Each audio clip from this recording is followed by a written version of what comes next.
नमस्कार विद्यार्थ्यांनो, आज आपण आंतरराष्ट्रीय वाररेषा या धड्याचा स्वाध्याय इथे सोडणार आहोत, जो तुमच्या 9वीचा 7वा धडा आहे। त्या स्वाध्यायामध्ये सगळ्यात पहिला प्रश्न आहे, खालील आकृतीत वेगवेगळ्या गोलार्धातील 2 चौकोने दिली आहेत आणि दोन्ही चौकोनाच्या मधून आंतरराष्ट्रीय वाररेषा जात आहे। एका चौकोनात रेखावृत्त वार दिनांक दिलाय, दुसऱ्या चौकोनातील वार व दिनांक ओळखायचा आहे। तर आपलं उत्तर आहे मंगळवार 16 ऑगस्ट सकाळचे 6 वाजता आणि दुसऱ्या चौकोनात शनिवार 24 डिसेंबर रात्रीचे 22 म्हणजे किती वाजता असतील सांगा बरं। आपल्या 12च्या घड्याळानुसार हे 24 तासाचं घड्याळ वापरलं यांनी इथं। तो उत्तर बरोबर आहे ज्यांचं आलं असेल त्यांचं। तर हे 10 वाजलेत रात्रीचे 22 म्हणजे। आता प्रश्न दुसरा, खालील प्रश्नातील योग्य पर्याय निवडायचा। तर इथे आपल्याला आंतरराष्ट्रीय वाररेषा ओलांडताना एखाद्या व्यक्तीला कोठून कोठे जाताना एक दिवस अधिक धरावा लागेल। यासाठी 4 पर्याय दिलेत आणि याचं योग्य उत्तर आपलं आहे, आंतरराष्ट्रीय वाररेषा ओलांडताना एखाद्या व्यक्तीला कोठून कोठे जाताना एक दिवस अधिक धरावा लागेल। पूर्वेकडून पश्चिमेकडे एक दिवस अधिक धरावा लागेल। आता जर 15 अंश पूर्व रेखावृत्तावर बुधवार सकाळचे 10 वाजले असतील तर आंतरराष्ट्रीय वाररेषेवर किती वाजले असतील? तर गेस करा काय असेल। 4 पर्याय दिलेत आपल्याला, त्याचं योग्य उत्तर आहे बुधवार रात्रीचे 9। जागतिक संकेतानुसार पृथ्वीवरील तारीख व वारातील बदल कोणत्या रेखावृत्तावर होतो? फार महत्त्वाचा प्रश्न आहे, बऱ्याचदा परीक्षेत येतो। त्याचं उत्तर आहे 180 अंश रेखावृत्तावर होतो। पृथ्वीवर दिवस आंतरराष्ट्रीय वाररेषेच्या कोणत्या दिशेला सुरू होतो? तर पूर्व, पश्चिम, उत्तर, दक्षिण हाही फार प्रश्न महत्त्वाचा आहे। उत्तर आहे पश्चिम दिशेपासून होतो। ओके, पृथ्वीवर दिवस आंतरराष्ट्रीय वाररेषेच्या पश्चिम दिशेला सुरू होतो। आता आंतरराष्ट्रीय वाररेषेमुळे जगभरात कशामध्ये सुसूत्रता येते? त्याचे 4 पर्याय आहेत। त्याचे सुसूत्रता येते वाहतुकीचं वेळापत्रक, हे फार महत्त्वाचं असतं, त्यामुळे ही वाहतुकीच्या वेळापत्रकात सुसूत्रता येते। भौगोलिक कारणं लिहायची आहेत। आंतरराष्ट्रीय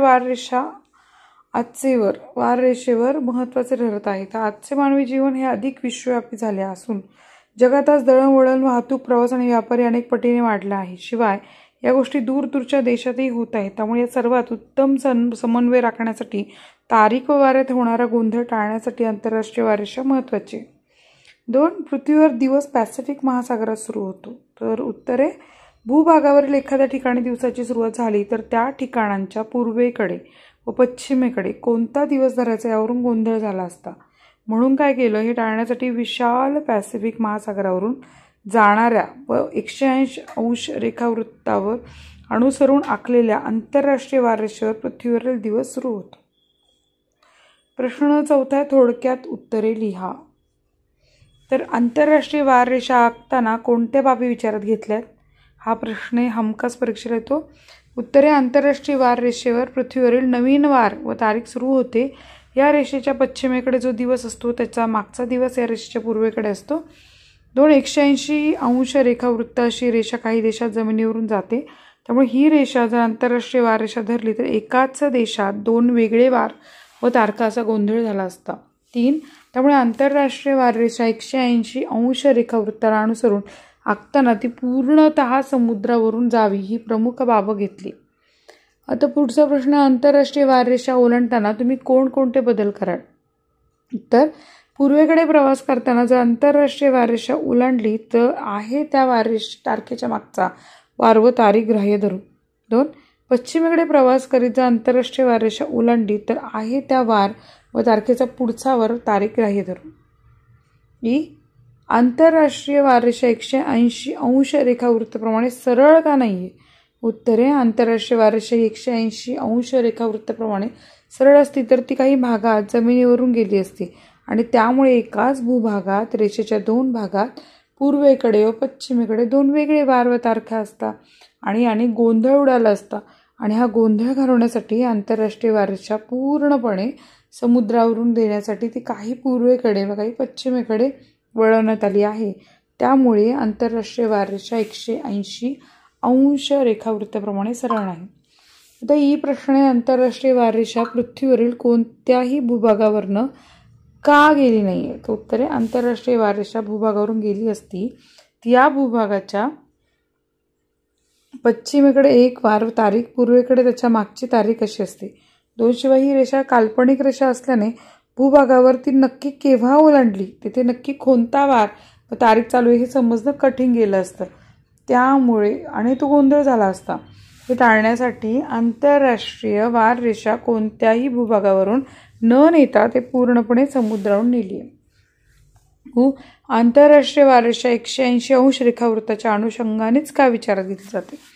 काही ठराविक ठिकाणांचा अपवाद वगळता 180 अंश रेखावृत्त हे जास्तीत जास्त सागर पृष्ठावरून जात असल्यामुळे आंतरराष्ट्रीय वार रेषा सुद्धा सागरावरून आखण्यासाठी 180 अंश रेखावृत्ताच्या अनुषंगाने विचारात घेतली जाते.